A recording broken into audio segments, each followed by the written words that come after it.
Another food experience I had was when I was in Germany.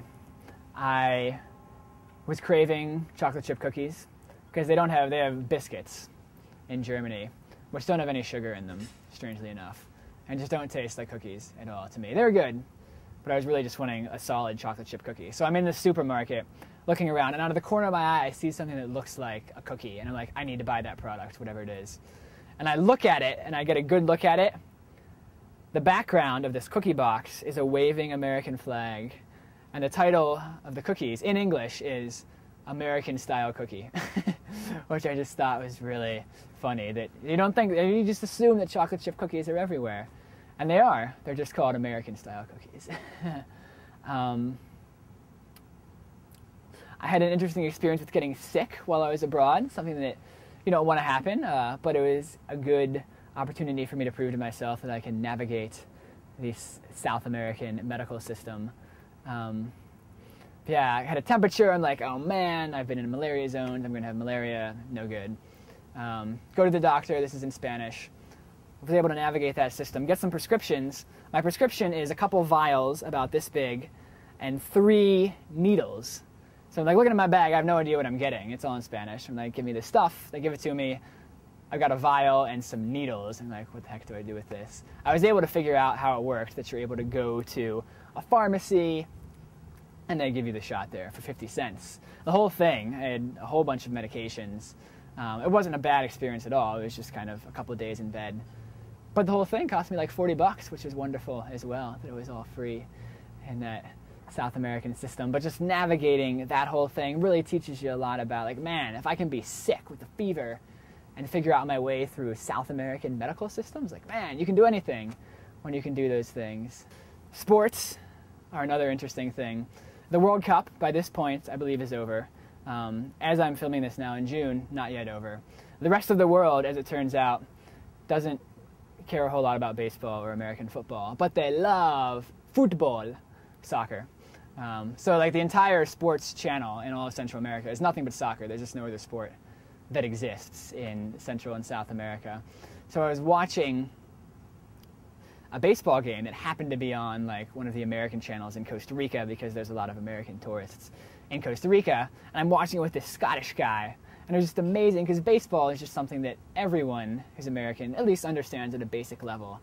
And here I am talking to this guy who wants to be a professional soccer coach, who's from Scotland, who has no idea anything about baseball. And so I'm able to watch this, the Yankees and the Red Sox, and explain to him, well, this is a really exciting game because these guys are big rivals, and explain to him from the ground up exactly how baseball worked. And at the same time, I'm trying to learn a little something about rugby and cricket. You know, I don't know anything about cricket. It was just crazy to meet someone who doesn't know anything about baseball, and yet he's a totally normal person. But I can explain to him the joys of this wonderful American pastime. I think when I think about why I like traveling, why it's so interesting to me, as I was sitting working with the sloths who move very slowly and give you lots of time to think, I was assessing this in my mind, which is what happens when you travel alone. You have lots of time to think and meet really cool people. But I kind of boiled it down to 4 reasons why I think traveling is so interesting. I think, number 1, it gives you the opportunity to really challenge yourself, put yourself in situations where you're forced to rely on your own ingenuity and problem-solving ability, which we all have, but we're just not put to the test to use those a lot of the time. But when you're in these situations where you have to do it, where you have to figure out how to get from point A to point B, and you don't speak the language, they're just, well, you got to do something. And doing those things, I think, really gives you perspective and confidence. I think, number 2, it's really cool to have variety all the time. For me, it's just really interesting to move, and I wouldn't want to do this forever, but to be in one place and the next month be somewhere else and be experiencing each time something that's totally new, totally outside my frame of reference.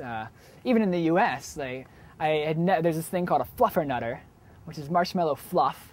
It's like marshmallow paste that you put with peanut butter and you make a sandwich out of it. I'd never heard of this thing until about, I was out of college for like 3 years, and I'm in New Jersey, which I've been to many times, but I was in New Jersey with this summer camp that I was working with, and we had fluffernutters, and I had never tasted this type of a thing before. Like, it was just a totally new taste experience. And traveling through Central America and living in different parts of the world, you get to just all the time be experiencing new things, which are really exciting.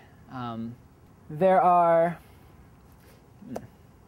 number 3, I think, the authenticity of traveling. There's something really neat about working with things that feel authentic. I think, for better or for worse, here, and in a lot of countries elsewhere around the world, we're so kind of bombarded with marketing and with messages.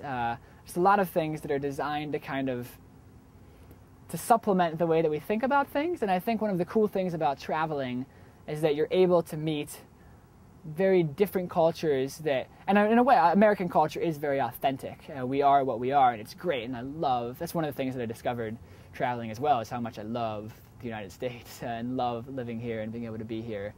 But to experience authentic Guatemalan culture, to be able to experience Mayan culture in Guatemala, all of these things are just something that you cannot do in the United States, to be able to expand your horizons that way. And that's number 4, just like as I said before, expanding your horizons, experiencing different ways of living and different perspectives.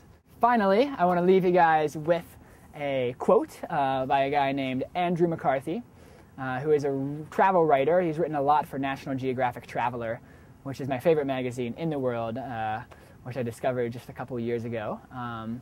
And he wrote an article and he said the following: "Instantly, I experience a sense of freedom that I relish, one that allows me to feel most myself.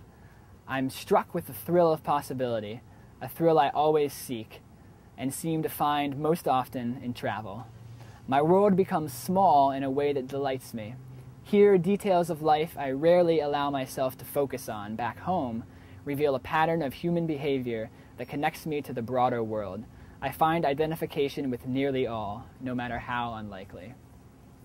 And I think that's better than I could say with all of this jabbering about why travel and global citizenship. The idea of being a part of a larger world that goes beyond what we know is something that's very important. Thanks, guys. Enjoy E-Town. It's a great place.